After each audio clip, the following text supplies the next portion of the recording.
Hello guys, আসসালামু আলাইকুম, welcome to my channel. তো আজকে আপনাদের জন্য একটা স্পেশাল রেসিপি নিয়ে এসেছি। যেসব কর্মা আপুরা আমার মতো রান্না করতে জানে না, ইউটিউব ছাড়া তাদের চলেই না, তাদের জন্য খুবই সহজ একটা রেসিপি আজকে নিয়ে এসেছি। খুবই সহজভাবে রান্না করবো। তো চলুন দেখে নেওয়া যাক এই রান্নাটা করতে আমাদের কী কী লাগবে। তো প্রথমেই আমরা হাঁড়িতে দিয়ে নিব সয়াবিন তেল। তারপর আমরা এটার মধ্যে দিব একটুখানি পেঁয়াজ কুচি, না একটুখানি না একটু বেশি পেঁয়াজ কুচি। এরপর যেটা ছাড়া আমাদের এই রেসিপিটা কোনোভাবেই সম্ভব না, সেটা হচ্ছে গরম মশলা। তা আমরা এখন দিয়ে দিব হাঁড়িতে গরম মশলা। এটা কিন্তু আপনাদের দিতেই হবে, এটা কিন্তু কোনোভাবেই স্কিপ করা যাবে না। এরপর আমি এর মধ্যে দিয়ে দিব সামান্য একটু লবণ। তারপর আমি এটাকে এখন একটু ভালো করে নেড়ে চেড়ে এখন আমাদের যে রেসিপিটা ছাড়া এটা পসিবলই না, সেটা হচ্ছে আমাদের এই মাংসটা।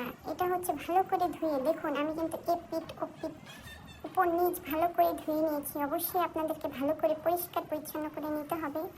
তারপর এটা আমি এই যে হাঁড়িতে দিয়ে দিব। এখন দিয়ে দেওয়ার পর আমি এটাকে আরেকটু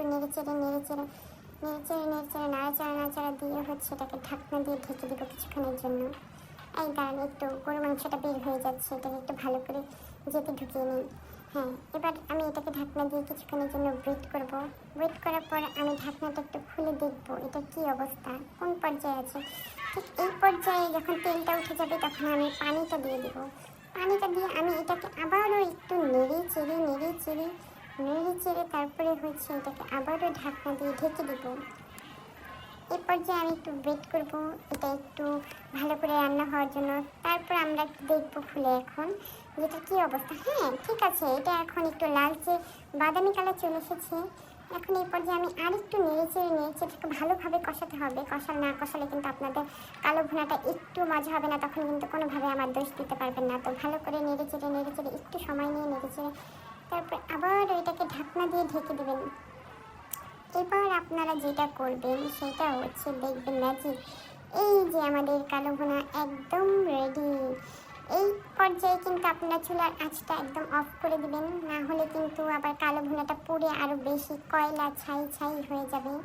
তখন কিন্তু কোনোভাবেই আমাকে দোষ দিতে পারবেন না যে আমি রান্না করতে জানি না। আসলে রান্না করতে জানি না আপনারা, তার জন্যই আমি আপনাদের জন্য আজকের এই সুন্দর রেসিপিটি নিয়ে এসেছি। যদি ভালো লাগে অবশ্যই আমার চ্যানেলটাকে সাবস্ক্রাইব করবেন, লাইক দিবেন, পাশে থাকবেন। সকালে সুস্থ থাকবেন, ভালো থাকবেন। আজকের মতো এই পর্যন্তই। আমাদের জন্য দোয়া করবেন। আল্লাহ হাফেজ।